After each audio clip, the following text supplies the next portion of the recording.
لبيك يا من دلنا وهدانا صلى عليك الله بارك المجيد بك يبشر وسنا أبانا معالك الأطهار معلم شرك الأسماء فينصرون النجاة إيمانا وعلى محابتك الكرام أمتي دينك واصبر وآله عنوانا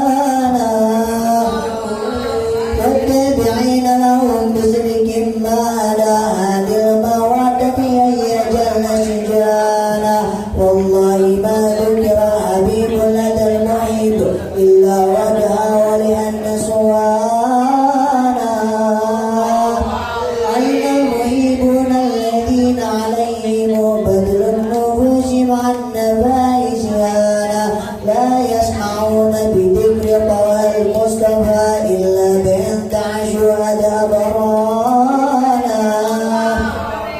فنجت الأرواح تشتاق اللقاء ونحن تسأل ربها الرضوان حال المهيبين لدى فاسمعيلا شير المشمع وريب الأنزال وانزل إلى وصاف طه المجتبى واهدر للقلب كيمتلي وجدانا يا ربنا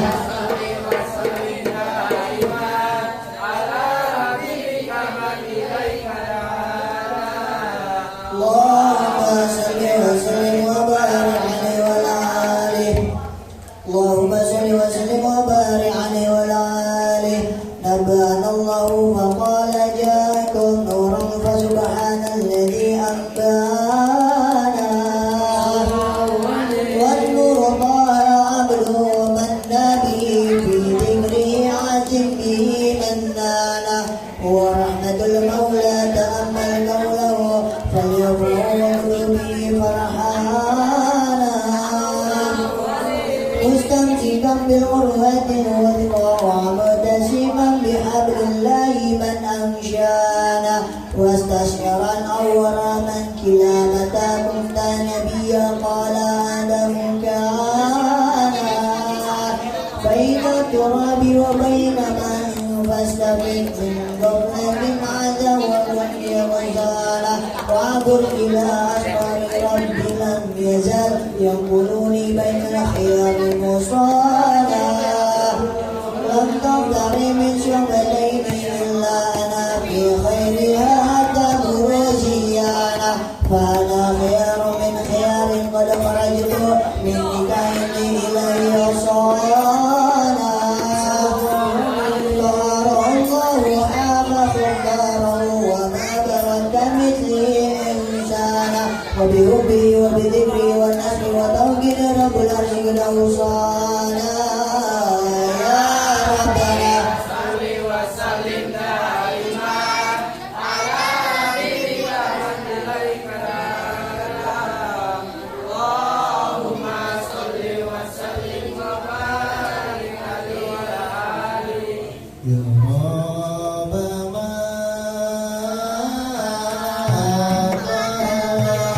صفا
وجاءكم رسولنا لتؤمنن وتنصرون وتشبهون أعوانا قد بشروا أقوامهم بالمستضعفات بذلك تربة ومكانا فهو وإن جاء خير فكذبوا يمشون ذات لواء من يجانا يا أمة الإسلام أول شفعي وبشفع أن قتل أدوانا حتى ولا نرفع سلطة وقل اسمع لغيرك نجم فملك بانا ولواء عند الله جل بيده والأول نأتي أنا الجنان وأكرم الخلق على الله أنا فلقد بنى الله منه أنا ولسوف يؤتيك فترضى جل من موت تغر شرعا عطاه نهانا بالله كامل ذكرى بمحمد كيما تجي عن القلوب الرانا يا ربنا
آله.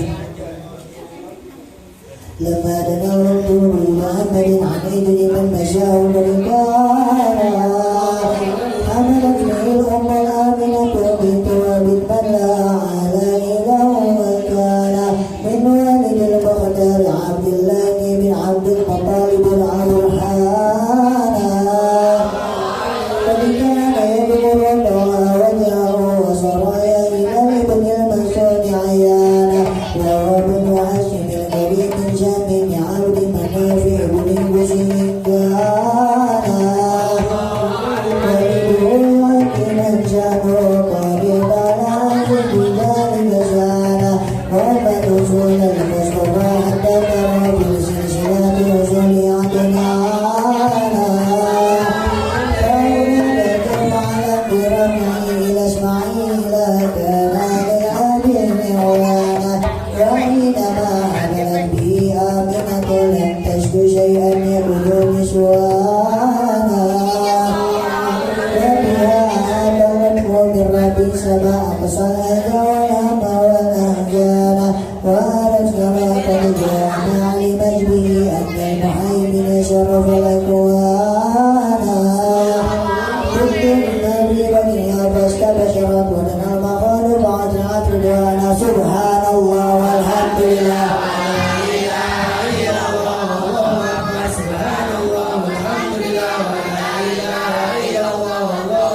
سبحان الله سبحان الله والحمد لله ولا إله إلا الله سبحان الله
Allah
alaika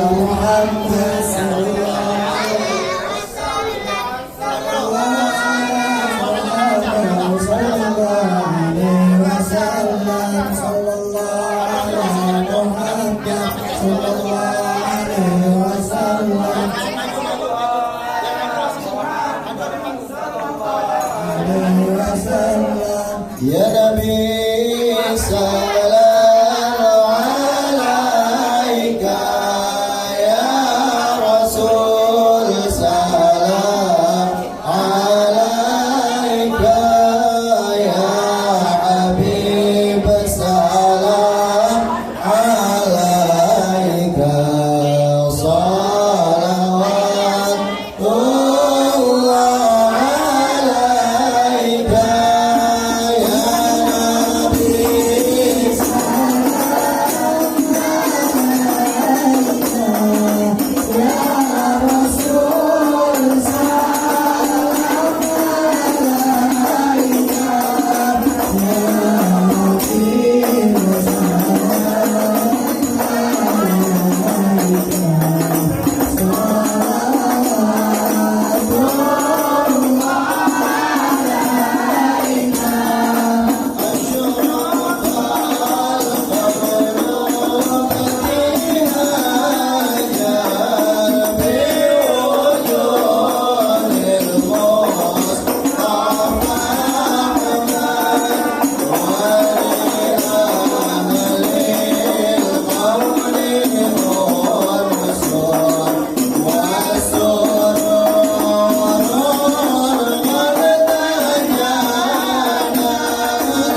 Baiklah, meningkatkan keajaran selanjutnya yaitu tausiah agama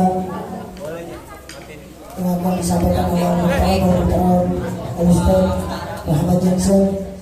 Faina fa'ala tafadhal masjid. Untuk salat ala Nabi. Allah salli alaihi. Because orang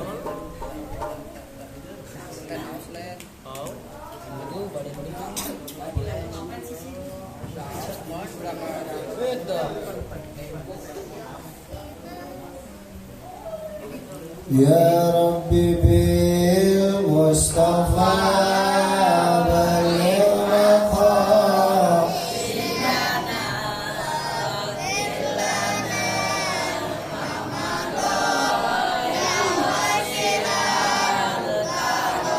Rabbana aftah lana abwaba ilmika uluman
Sebelum kita mulai pengajian kita pada malam hari ini, mari sama-sama kita tunjukkan bakti kita, cinta kita, serta penghormatan kita kepada guru-guru kita, wabil khusus yang telah meninggal dunia, almarhum Al-Maghfurlah Al-Ustadz Mawih bin Haji Mamat, dengan harapan mudah-mudahan dengan wasilah surah Al-Fatihah yang kita baca ini akan menjadi penyebab Allah Subhanahu wa taala ampunkan seluruh kesalahan dan dosa-dosanya. Allah Subhanahu wa taala menerima dan melipat gandakan segala amal ibadahnya dan menjadikan kuburnya sebuah taman daripada taman surganya Allah Subhanahu wa taala.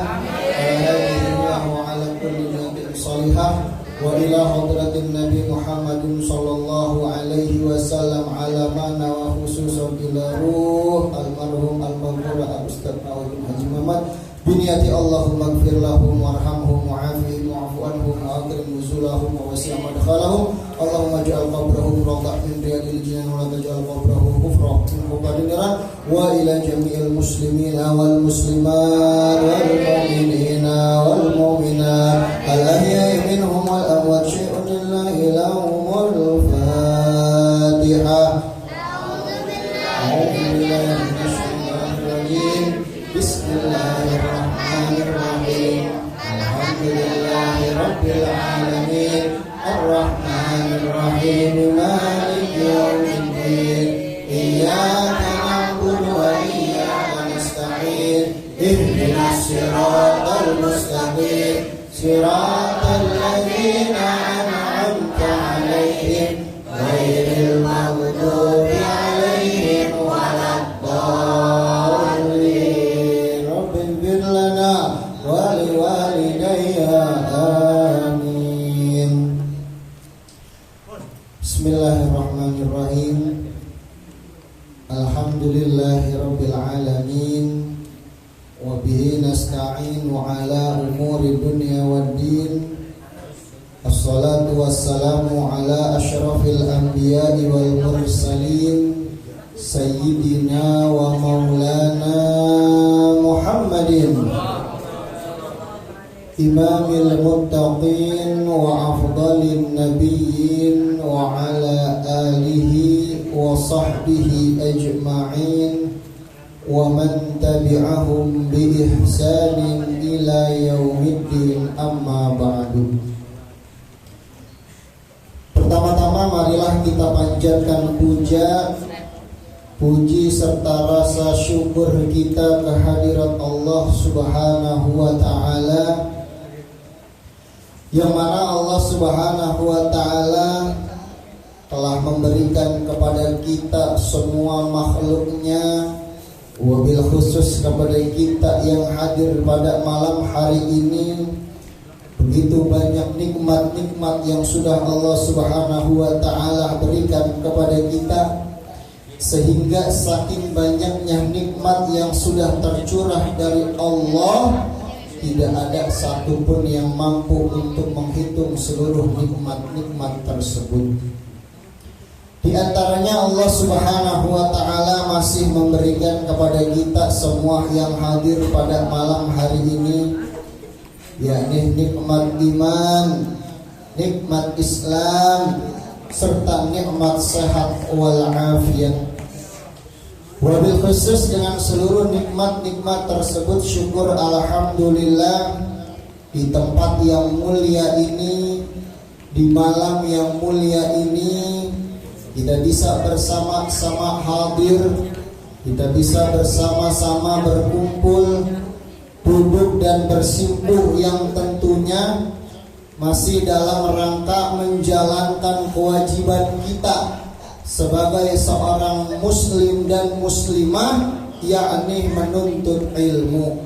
Mudah-mudahan kita diberikan ilmu yang bermanfaat dan barakah, serta mudah-mudahan dengan wasilah kita berkumpul pada malam hari ini akan menjadi penyebab tidak bangun kita semua daripada ini tempat, baik yang laki-laki maupun yang perempuan, baik yang sudah besar maupun yang masih kecil, baik yang sudah berumah tangga maupun yang masih jomblo. Kita semua bangun dalam keadaan seluruh kesalahan dan dosa-dosa diampuni oleh Allah, serta tidak bangun kita daripada ini tempat melainkan seluruh hajat, cita-cita dan harapan kita dikabul oleh Allah, dan kita semua diwafatkan oleh Allah Subhanahu wa taala dalam keadaan husnul khatimah. Amin ya rabbal alamin. Salawat teriring salam marilah sama-sama kita sampaikan kehadiran baginda alam kepada Nabi pecinta umat, Nabi pembawa rahmat, serta Nabi pemberi syafaat pada hari kiamat. Beliau adalah idola kita, beliau adalah panutan serta kecintaan kita, yakni baginda Nabi besar Muhammad, beserta kepada seluruh keluarganya, pada seluruh sahabat-sahabatnya, dan juga kepada seluruh pengikutnya yang mudah-mudahan nanti di yaumil qiyamah kita semua akan mendapatkan syafaatul uzma dari baginda Rasulullah sallallahu alaihi wasallam. Amin ya rabbal alamin. Gimana kabarnya, semua sehat? Alhamdulillah. Baik, mari sama-sama kita mulai pengajian kita pada malam hari ini, melanjutkan daripada pembahasan kita di pertemuan sebelumnya. Ustadz mau flashback dulu. Kemarin kita sudah belajar tentang perkara-perkara yang mewajibkan mandi. Tentu mandi yang dimaksud di sini adalah mandi janabah atau mandi junub. Di dalam kitab Fathul Qorib ini dijelaskan bahwasannya perkara-perkara yang mewajibkan seseorang untuk mandi besar itu ada 6. Dari yang 6 ini terbagi 2. Yang 3 dikhususkan untuk laki-laki, dan yang 3-nya lagi dikhususkan untuk perempuan. Kemarin untuk yang laki-laki, yang 3-tiganya kita udah bahas, yang mewajibkan seseorang untuk mandi junub.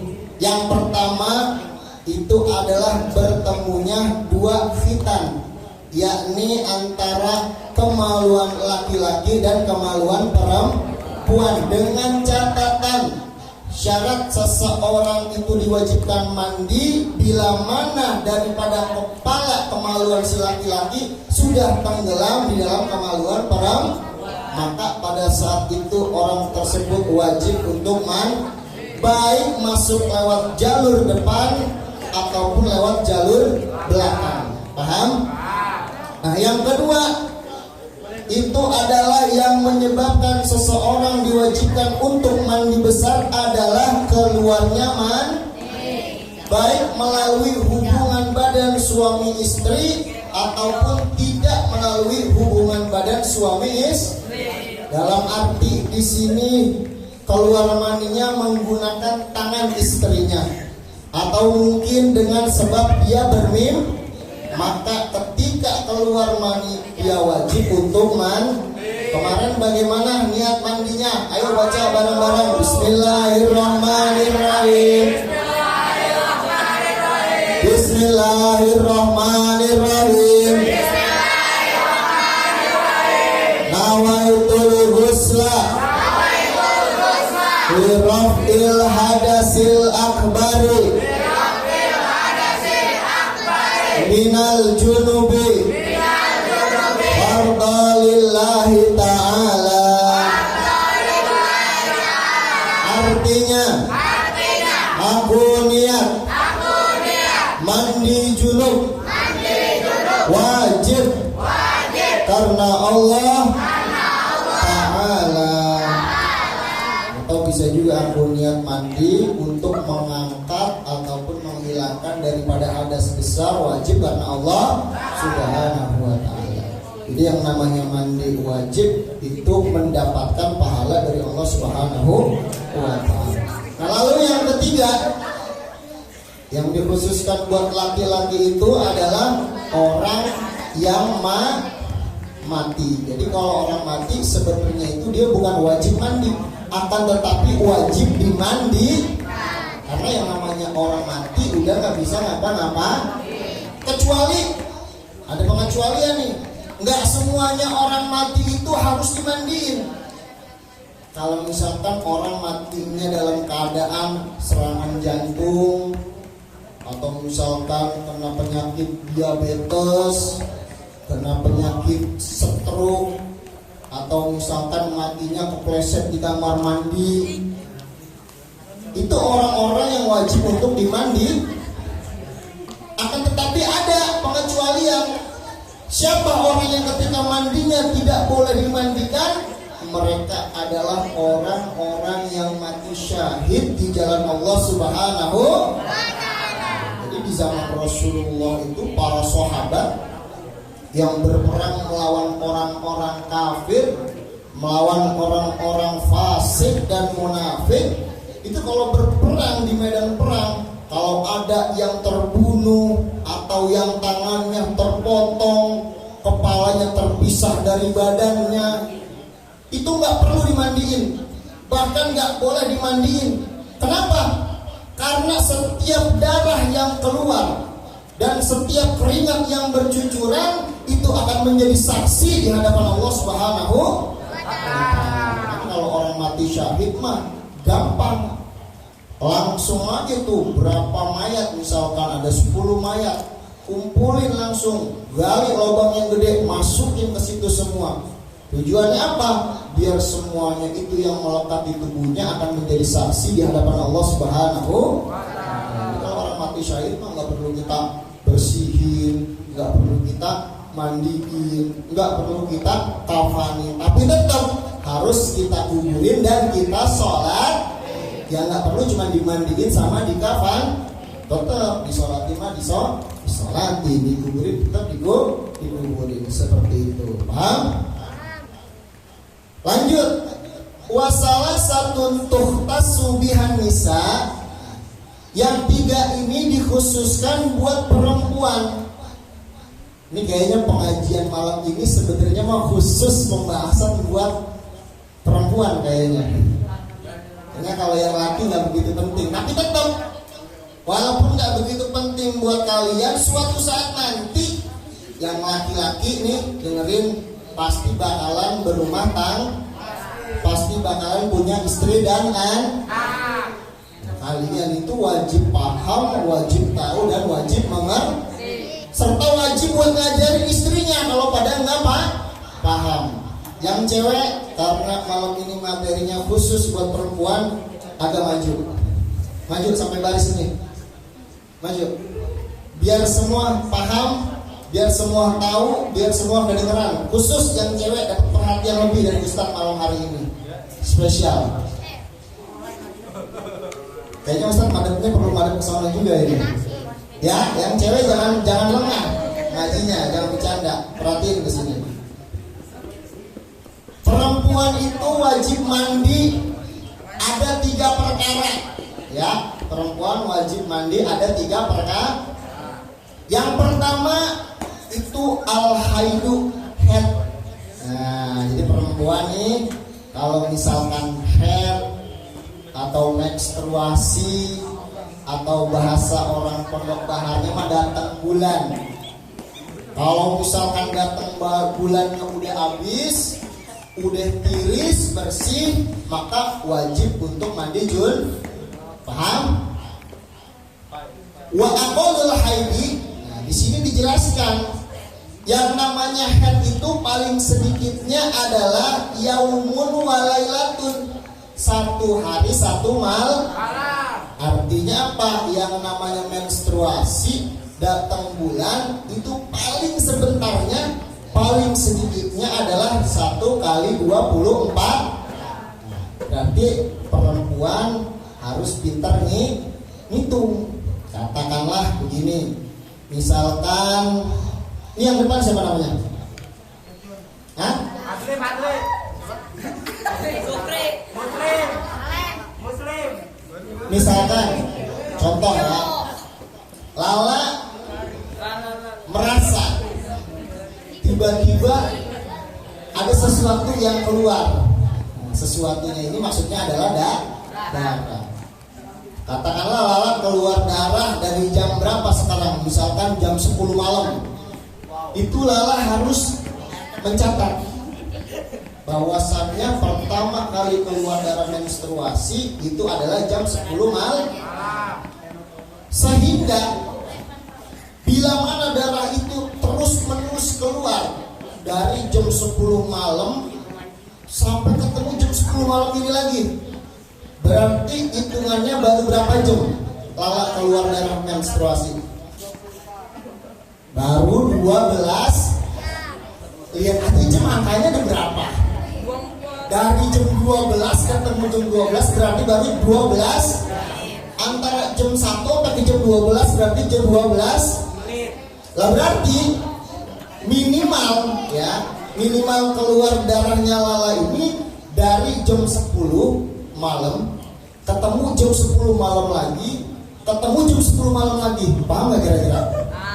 Nah, kalau seandainya darahnya keluarnya 1 kali 24 jam atau 1 hari 1 malam, maka darah disebut baru dibilang darah atau menstruasi. Paham gak kira-kira? Itu kalau seandainya darahnya itu keluar terus menerus nggak berhenti deras, sampai sehari bisa ganti pembalut berapa kali tuh. Atau misalkan ada juga yang menstruasinya dicicil. Katakanlah sekarang dari jam 10 keluar terus banget Ustaz, sampai berapa kali ganti popok apa namanya, pembalut. Jangan Pak Ustaz, dari jam 10 sampai ke jam 11 ada nih terus banget keluarnya. Saya sehari udah bisa ganti 3 kali pembalut Pak Ustaz. Tahu-tahu di jam 11-nya tuh berhenti. Artinya apa? Derasnya cuma dari jam 10 sampai jam 11, cuma 1 jam doang. Selebihnya itu nggak keluar lagi Pak Ustaz. Saya tungguin gitu kan sampai subuh nggak keluar lagi. Ditungguin lagi sampai zuhur nggak keluar lagi. Tahu-tahu keluarnya besok kayak semacam dijadwalin gitu. Jam 10 malam baru keluar lagi itu darah. Kalau misalkan darah keluarnya tidak deras dan tidak terus-menerus dalam arti terputus, maka darah tersebut belum tentu bisa kita hukumi darah menstruasi. Paham gak kira-kira? Jadi yang namanya menstruasi itu harus 1 kali 24, enggak berhenti terus kali terus. Dan itu paling sedikitnya menstruasi. Yang kedua, yang namanya head itu biasanya situn au sab'un, 6 sampai 7 hari. Biasanya yang namanya perempuan kalau menstruasi itu 6 sampai 7 hari. Paham gak kira-kira? Terus wa aksaruhu, dan paling banyaknya menstruasi itu kata para ulama khamsata asyara yauman, 15 hari. Menstruasi itu perlu diingat nih ya, yang perempuan paling sedikitnya 1 hari 1 atau 1 kali 24, biasanya itu 6 atau 7 hari, dan paling banyaknya itu adalah 15 hari. Adapun darah yang keluar setelah lebih daripada 15 hari, maka itu dihukumnya adalah sebagai darah istihadah atau darah penyakit. Berarti kalau misalkan perempuan menstruasi 15 hari berturut-turut gak berhenti terus sampai ke hari ke-16, 17 dan seterusnya, itu selebih dari 15 hari yang namanya perempuan itu wajib untuk sholat, wajib untuk puasa. Adapun darah yang keluar buru-buru konsultasi ke dok. Biasanya itu darah penyakit, ada sesuatu yang tidak beres. Itu ya yang perlu dicatat, bahwasannya yang namanya mens itu atau head paling sedikitnya sehari semalam, biasanya 6 atau 7 hari, dan paling banyaknya 15 hari. Adapun lebih dari 15 hari itu dihukumi sebagai darah istihadah. Di sini dijelaskan apa sih yang dimaksud dengan head itu Ustaz?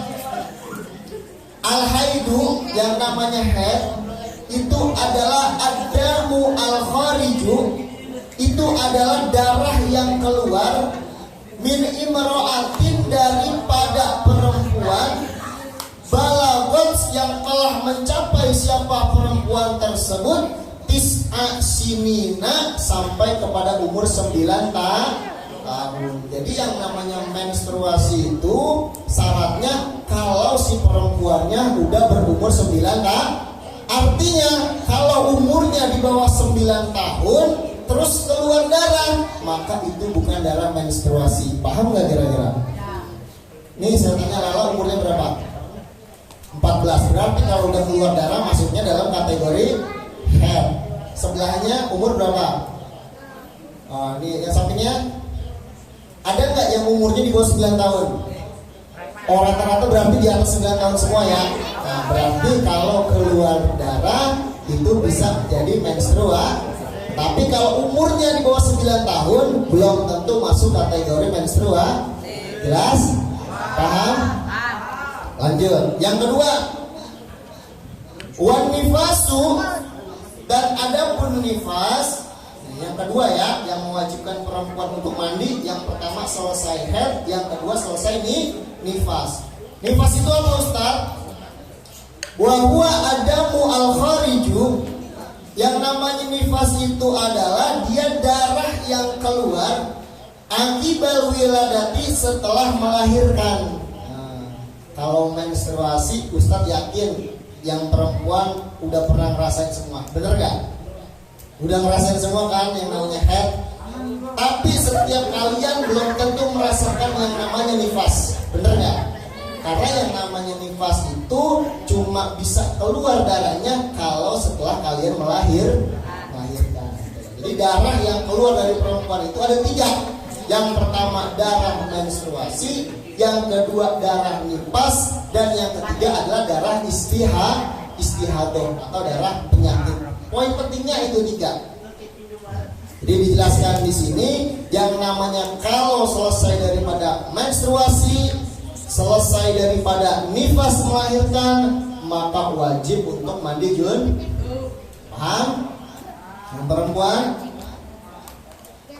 Wal wiladatu, dan yang ketiga itu adalah wiladah, melahirkan al-mashubatu yang disertai bil balali dengan basah, mujibatul lil musliqan, maka mewajibkan untuk mandi. Wal mujarrodatu, dan adapun yang sepi anil baluli, daripada basah, mujibatun fil asohi, hukumnya juga wajib menurut kaul yang sahih.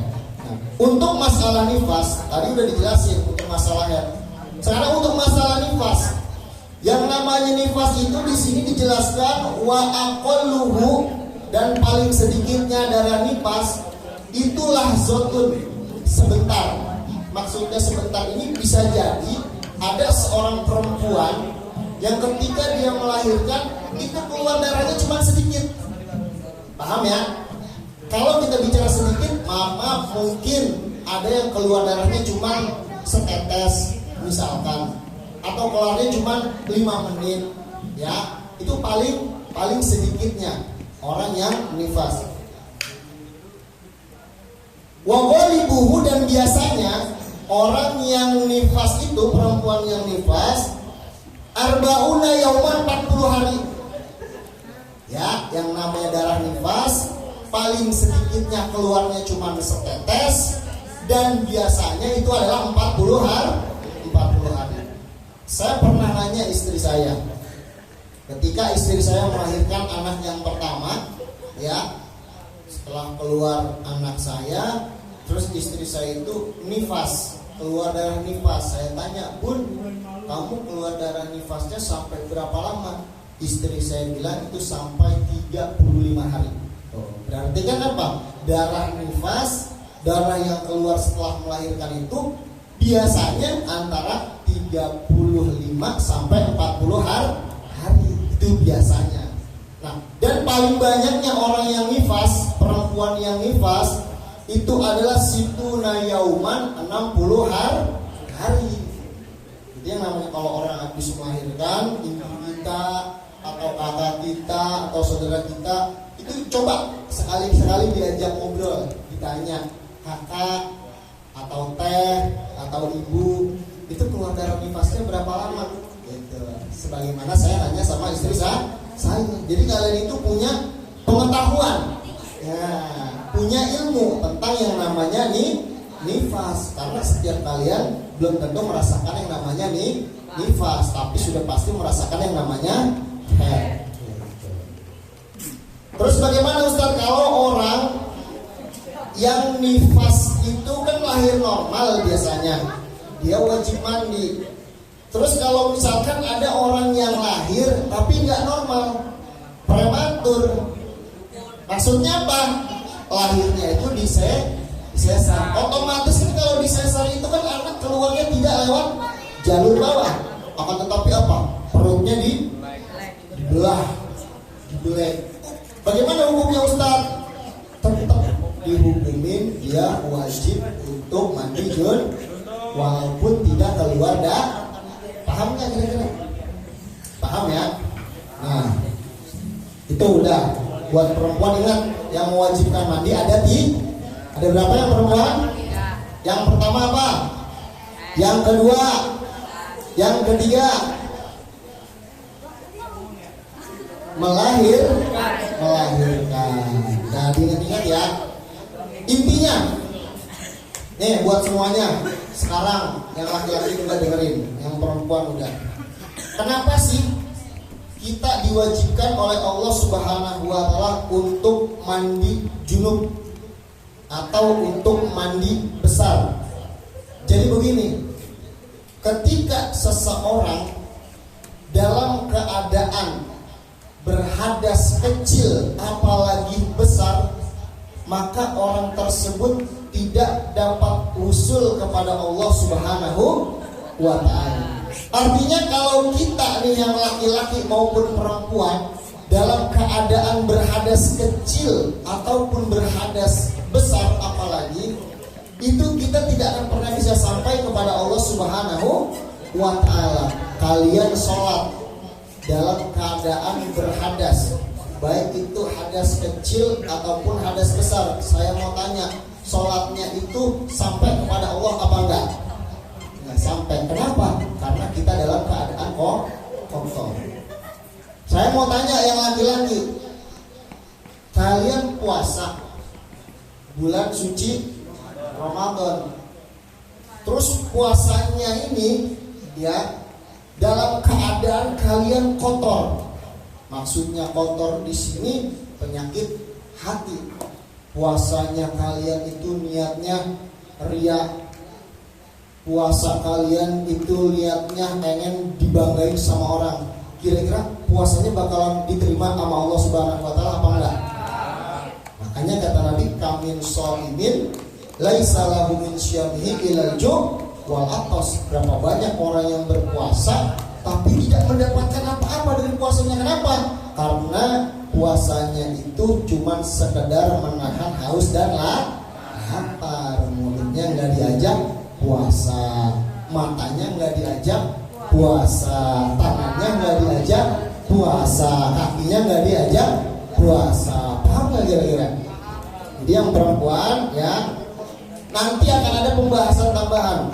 Jadi di samping kalian itu ketika selesai head, nifas, selesai nifas, itu ada perkara-perkara yang diharamkan oleh Allah Subhanahu wa ta'ala. Yang pertama, bagi perempuan yang menstruasi, ya, buat yang perempuan, kalau kalian dalam keadaan head, kalian itu yang pertama nggak boleh yang namanya as-sholah. Kalau kalian menstruasi nih yang perempuan dalam keadaan head, kalian itu tidak boleh melaksanakan sholat. Baik itu sholat sunnah maupun sholat wajib. Sebab kalau seandainya kalian tetap memaksakan sholat dalam keadaan head, bukan mendapatkan pahala tapi malah mendapatkan dosa. Begitupun sebaliknya, kalau kalian dalam keadaan head, menstruasi, terus kalian nggak sholat, justru kalian malah mendapatkan pahala dari Allah Subhanahu wa ta'ala. Paham nggak yang perempuan? Kalau lagi menstruasi nggak boleh yang namanya sholat, baik sholat sunnah maupun sholat yang wajib. Yang kedua, buat perempuan yang head nih, yang gak boleh dilakukan oleh kalian itu adalah qiraatul Quran, membaca kitab suci Al-Quran. Perempuan udah pada bisa baca Al-Quran belum? Kalau belum ya, kalau yang udah bisa alhamdulillah, yang belum bisa innalillahi wa inna ilaihi udah pada gede, udah pada balik masih belum bisa baca Quran. Kalau kalian dalam keadaan menstruasi tidak boleh membaca Al-Qur'an. Itu yang kedua.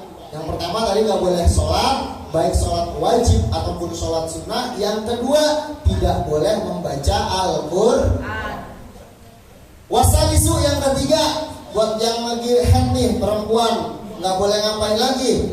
Mashul mushafi wa hamluhu. Perempuan itu di samping nggak boleh membaca Al-Quran, kalau lagi haid dia juga tidak boleh menyentuh dan membawa Al-Quran. Bawanya nggak boleh, nyentuhnya juga nggak boleh. Kata Allah Subhanahu Wa Taala dalam Al-Quran, la yamassuhu illa mutahharun. Tidak boleh menyentuh kitab suci Al-Quran kecuali orang-orang yang dalam keadaan suci. Maksudnya suci di sini adalah suci dari hadas kecil dan hadas besar. Paham? Warabi'u dan yang keempat, buat yang perempuan kalau lagi haid itu at-tawafu, enggak boleh yang namanya melaksanakan tawaf. Baik itu tawaf sunnah maupun tawaf yang tawaf itu apa Ustaz? Tawaf itu adalah mengelilingi Ka'bah sebanyak 7 kali berlawanan daripada arah jarum sambil membaca labbaik Allahumma labbaik labbaik la syarika lak labbaik innal hamda wan ni'mata laka wal mulk la syarika lak. Itu bacaan orang yang tawaf mengelilingi Ka'bah. Dan mengelilingi Ka'bah itu bukan ngikutin arah jarum jam, tapi berlawanan daripada arah jarumnya. Itu yang nggak boleh. Yang keempat, wal khamisu, dan yang kelima nih yang nggak boleh buat perempuan kalau lagi datang bulan, al-lubsu fil masjid, berdiam diri di dalam termasuk di dalam musola. Saya tanya, malam hari ini perempuan ada yang haid nggak? Ngaji di sini ada yang dalam keadaan haid nggak? Kalau ada yang dalam keadaan haid, Ustadz saranin langsung keluar, langsung pulang. Kenapa? Karena kalian diharamkan, tidak dibolehkan untuk berdiam diri di dalam masjid atau musola. Jelas? Lanjut. Wal khamisu, dan yang kelima itu, yang kelima udah. Al-lubsu bil masjid, berdiam diri di masjid li junubi muslimin, karena mandi junub. Illa li darurotin, kecuali dalam keadaan darurat. Kaman, seperti orang ihtalama fil masjidi, yang mana orang tersebut bermimpi di dalam masjid. Wa ta'azzura, dan dia beruzur alaihi, atas kejadian tersebut, apa hurujuhu, keluarnya orang tersebut, minhu, daripada masjid, li khaufin, karena sebab takut, ala nafsihi, atas dirinya, au malihi, atau keluarganya. Nah, jadi di sini kalau seandainya nih perempuan, ya, Ustaz kasih tahu, sebelum masuk ke dalam masjid atau sebelum masuk ke musola, dia itu dalam keadaan suci, dalam keadaan artinya nggak haid. Nah terus tiba-tiba begitu dia masuk ke dalam masjid, entah itu mau melaksanakan sholat fardu, atau mau melaksanakan sholat sunnah, atau mau menghadiri pengajian seperti pada malam hari ini, berangkat dari rumah udah yakin nih, udah bersih, ya kan? Udah dalam keadaan suci, tidak membawa hadas kecil apalagi hadas besar. Tiba-tiba begitu baru duduk, ustadznya baru ngomong assalamualaikum, tiba-tiba nih darah menstruasinya keluar, maka si perempuan tersebut hukumnya wajib untuk segera keluar dari Tujuannya agar apa?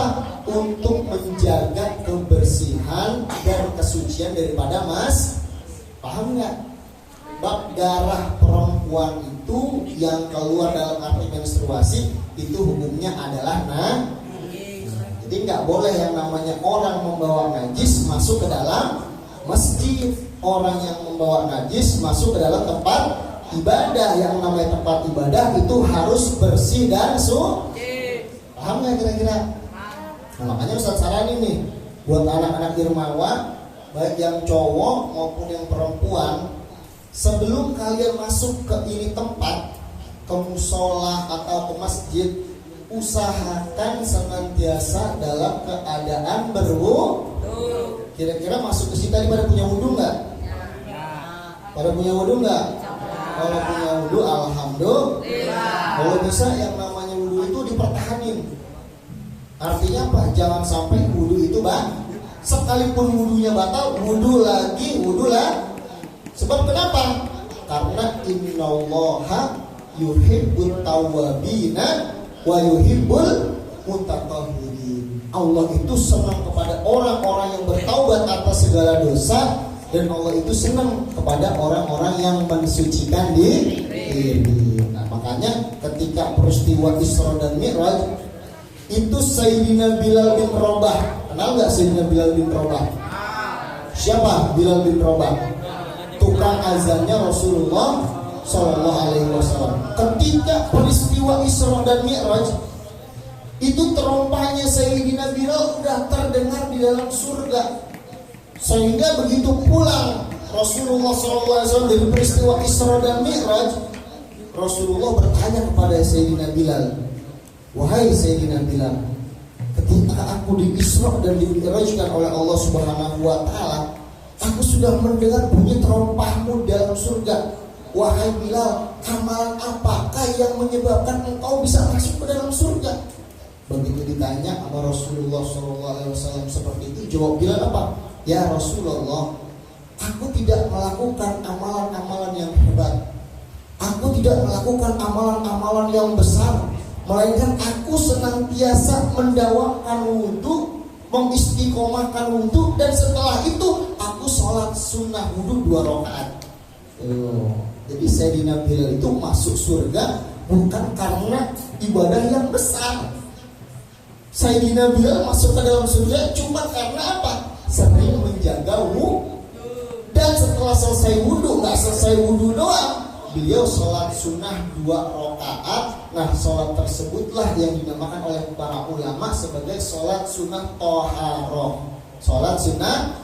Jadi sholat sunnah itu banyak macamnya, banyak modelnya. Di antaranya setelah wudu ada sholat sunnah toharoh 2 rakaat. Yang mengiringi sholat fardu, sholat 5 waktu, disebut dengan sholat sunnah rawatib. Sebelum zuhur, sesudah zuhur, 2 rakaat qobliyah zuhur dan 2 rakaat ba'diyah zuhur. Asar, dia cuma ada qobliyahnya doang, 2 rakaat sebelum asar. Maghrib ada sholat sunnah qobliyah maghrib dan ada sholat sunnah ba'diyah. Sholat sunnah qobliyahnya 2 rakaat, ba'diyahnya juga 2. Sholat isya ada qobliyah isya dan ada ba'diyah isya. Sholat 2 rakaat sebelum sholat wajib isya dan sholat sunnah setelah melaksanakan sholat isya. Sholat subuh pun juga ada, cuma kalau sholat subuh sama kayak sholat asar, dia cuma memiliki sholat sunnah qobliyah atau yang disebut dengan para ulama adalah sholat sunnah fajar. Namanya apa? Sholat sunnah, sholat 2 rakaat sebelum melaksanakan sholat subuh, dan melaksanakan 2 rakaat sebelum melaksanakan sholat subuh ini disabdakan oleh baginda Rasul Sallallahu Alaihi Wasallam, rakaatani qoblal fajri khairun minad dunya wa ma fiha. Kata Nabi, melaksanakan 2 rakaat sebelum melaksanakan sholat subuh itu lebih baik daripada dunia dan isinya. Sehingga siapa orang yang pengen memiliki dunia dan isinya lebih, maka sering-seringnya dia melaksanakan sholat sunnah 2 rakaat sebelum subuh. Paham semuanya? Alhamdulillah. Mungkin itu saja bisa Ustaz sampaikan. Mudah-mudahan ada manfaatnya. Wabil khusus buat yang perempuan ya, harus lebih diperhatikan lagi, harus lebih teliti lagi dalam masalah menstruasinya, karena itu akan menjadi penyebab diterima atau tidaknya ibadah kita kepada Allah Subhanahu wa Ta'ala. Sebab kita beribadah kalau tidak ada ilmunya, tidak ada dasar dan tuntunannya, maka ibadah kita itu semua akan sia-sia di mata Allah Subhanahu wa Ta'ala. Tetapi kalau kita beribadah didasari dengan ilmu, insya Allah akan mendapatkan pahala dan ganjaran yang besar dari Allah Subhanahu wa Ta'ala. Nah, mungkin itu saja yang bisa saya sampaikan. Mudah-mudahan ada manfaatnya. Yang benar datangnya dari Allah Subhanahu wa Ta'ala, dan kalau ada kata yang salah murni dari diri Ustaz pribadi. Mari sama-sama kita tutup pengajian kita pada malam hari ini dengan berdoa kepada Allah Subhanahu wa Ta'ala. Mudah-mudahan kita semua dijadikan anak yang soleh dan solehah, dijadikan rumah tangga kita sakinah mawaddah warahmah, diampunkan seluruh dosa dan kesalahan kita oleh Allah Subhanahu wa Ta'ala. Amin ya rabbal alamin.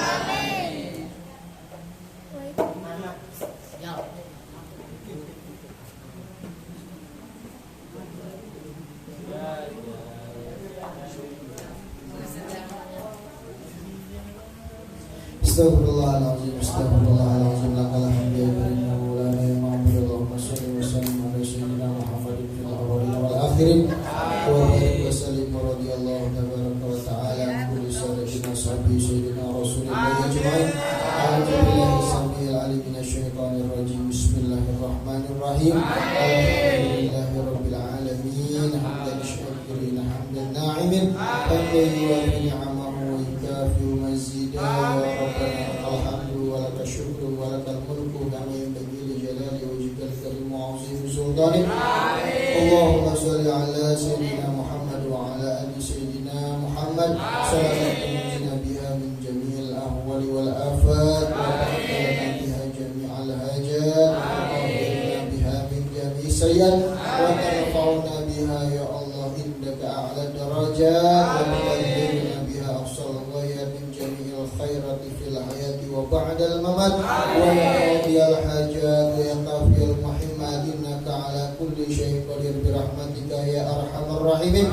اللهم إنا نسألك سلامة في الدين والدنيا والآخرة، وعافية في الجسد وزيادة في العلم، وبركة في الرزق، وتوبة قبل الموت، ورحمة عند الموت، ومغفرة بعد الموت. اللهم هون علينا في سكرات الموت النجاة من النار والعفو عند الحساب برحمتك يا أرحم الراحمين. اللهم اغفر لنا ذنوبنا وذنوب والدينا وارحمهم كما ربونا صغارا، ولجميع المسلمين والمسلمات والمؤمنين والمؤمنات الأحياء منهم والأموات برحمتك يا أرحم الراحمين. لا إله إلا أنت سبحانك إنا كنا من الظالمين. ربنا ظلمنا أنفسنا وإن لم تغفر لنا وترحمنا لنكونن من الخاسرين. حسبنا الله ونعم الوكيل، نعم المولى ونعم النصير، ولا حول ولا قوة إلا بالله العلي العظيم. يا الله بها يا الله بها يا الله بحسن الخاتمة. ربنا هب لنا من أزواجنا وذرياتنا قرة أعين واجعلنا للمتقين إماما. اللهم اجعلنا واجعل أولادنا واجعل أهلنا واجعل ذريتنا من أهل العلم وأهل الخير، ولا تجعلنا وإياهم من أهل الشر مضر، إنك على كل شيء قدير برحمتك يا أرحم الراحمين. ربنا آتنا في الدنيا حسنة وفي الآخرة حسنة وقنا عذاب النار. سيدنا محمد النبي وعلى آله وصحبه وبارك وسلم بفضل سبحان ربك رب العزة عما يصفون، وسلام على المرسلين، والحمد لله رب العالمين. ربي صل دائما على النبي خير ربي صل دائما على النبي آخر زمان. ربي صل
ilma wa ta'amani karena ilma wa selalu di hati Rabbi salli ya iman